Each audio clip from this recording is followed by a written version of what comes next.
Hi, good evening, everyone. My name is Jessica Schwartz, and I'm a member of the Freedom Road Socialist Organization. Tonight, I'll be reading one of our statements, Fight for Reproductive Freedom Good and evening, Women's Rights, everyone. and providing some analysis for it. If you have any questions that you would like me to answer, just drop it in the chat, and I'll do my best to answer it at the end of the reading. And if you like what you hear tonight, please read more articles on fightbacknews.org as well as FRSO.org. And so the statement, as I mentioned, is titled Fight for Reproductive Freedom and Women's Rights, which is about the recent attacks on abortion in Texas. And so on September 1st, abortion became illegal in Texas, except in the very earliest stages of pregnancy. A handful of abortion providers in the state are now turning away most people seeking their services because they are not arriving early enough in their pregnancies. This makes no exception for rape or incest or for the age of the pregnant person. This is a tremendous blow to women's and reproductive rights in Texas. Globally, 13% of pregnancy deaths are caused by the complications of unsafe abortions. This attack poses a real risk of expanding to other issues of reproductive freedom, such as birth control and assisted reproduction, and even other healthcare issues, such as gender affirming medical care. And this right here is key because many think of reproductive rights as merely access to abortion, but in the bigger picture, it is an attack on reproductive justice, which includes the ability of when and how to raise a family and access to birth control.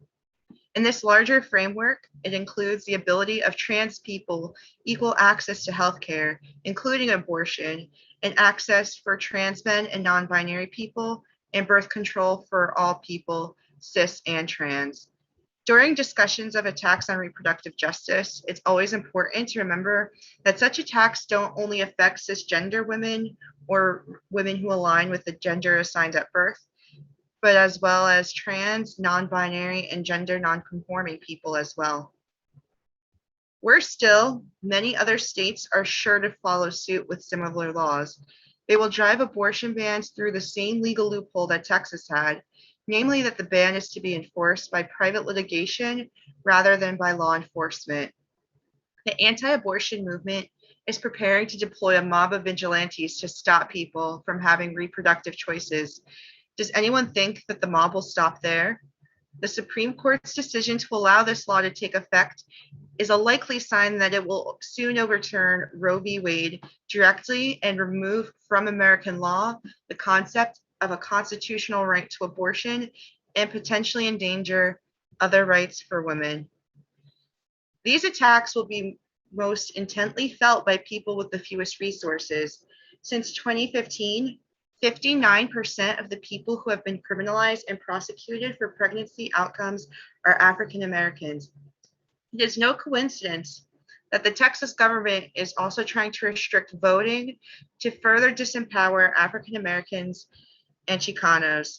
And so often, when we do see attacks on women's and reproductive rights, it is the oppressed nationality women who bear the brunt of such attacks because they are more likely to live in poverty than white people and thus have less access to resources, information, and healthcare. Right-wing propaganda has created a lie of abortion being a Black genocide to scare Black women into not seeking reproductive health care, and similar propaganda being spread to Latino communities. Many of the so-called constitutional rights we take for granted today date only to the 1960s, a time when the civil rights movement, the women's movement, and many other important movements were at a very high level.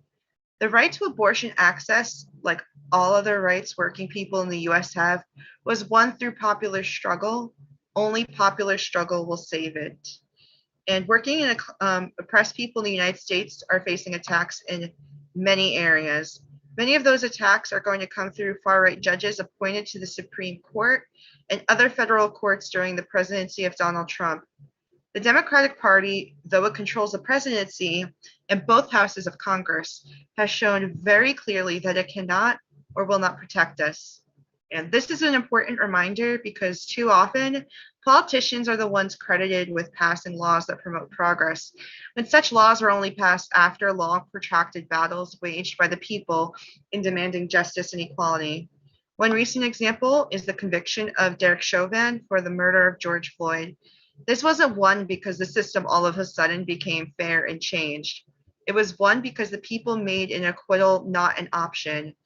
The labor movement won the weekend, 8-hour workday, and other reforms through giving their lives for the fight.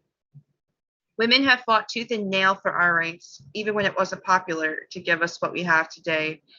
And yet, reactionary politicians wish to take us back further through their attacks on abortion. And with any popular struggle comes a pushback. The election of Donald Trump was symbolic of how right-wing conservatives fear the progress made by the people's movements and were thus emboldened by Trump's racist, xenophobic, misogynistic rhetoric. What they didn't realize was that the people will continue to fight back even when this country's most reactionary elements are attacking us.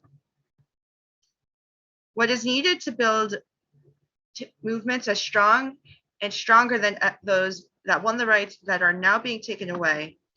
In Texas, many of the larger and more capable organizations are in fact nonprofits associated with the Democratic Party. Unfortunately, now that there is a Democrat in the White House, they appear to be more interested in not rocking the boat instead of waging the need all-out fight for our democratic rights and health. This attack is fierce, and our response must be fierce as well. We call for all progressive people to build for and support demands to overturn this law, keep Roe v. Wade in place, and work to maintain our freedom to have or not have children in the timing and manner that works for us. This is not just a question for Texas, it impacts us all. So that's the end of the statement. I just have a couple more comments before going into any questions you all out there might have. And so this article really demonstrates why we must continue to take to the streets when reproductive rights are under attack. It is good that Trump was defeated, but now we must challenge the Democratic Party to keep their promises and prevent attacks by the far right.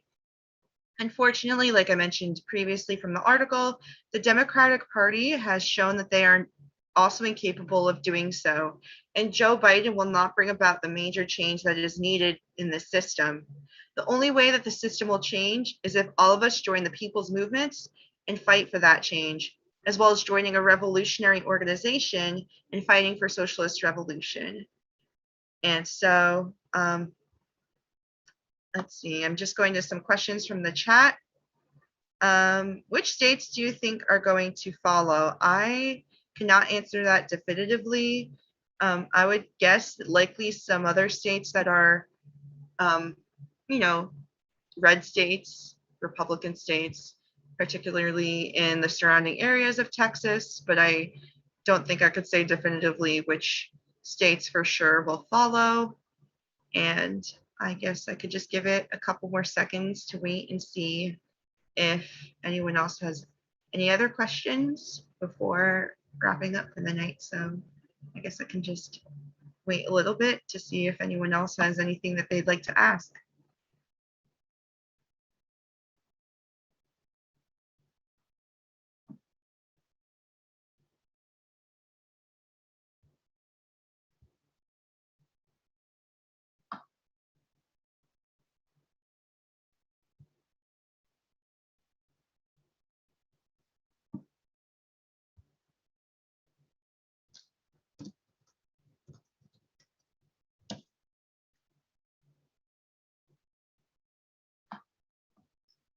Okay.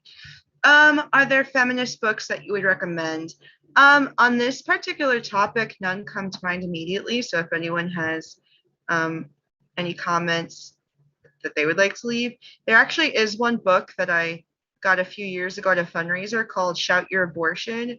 And it's basically just a book of people telling their experience about abortion, because a huge problem is this, stigma around abortion, that even if you are pro-choice, there's this idea that you have to be, quiet about it, or that it's something shameful, when really it's, nothing to be ashamed about. And it's a medical procedure that a lot of people, not just women, receive. And so that's definitely one thing I would recommend taking a look at, because it's really important that we not only protect the rights of people to abortion, but we also destigmatize abortion, because the stigma of getting an abortion is, a large part of this process of taking those rights away. So if we destigmatize it, then, it makes it less reasonable for that right to be taken away. So that's one that I would recommend. And I guess on a more broad theoretical level, not so much about abortion or reproductive justice.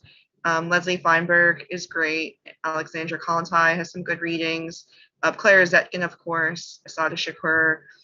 Basically, any revolutionary Marxist woman would have really good readings about women's liberation and gender liberation. So I would recommend reading that. Any other questions? Mm-hmm. I don't see any more questions at the moment. So I would just like to thank you all for tuning in tonight. Again, if you're interested in Freedom Road Socialist Organization, please visit FRSO.org. And if you'd like to read more articles on Fight Back News, you can visit us at fightbacknews.org. Have a great night.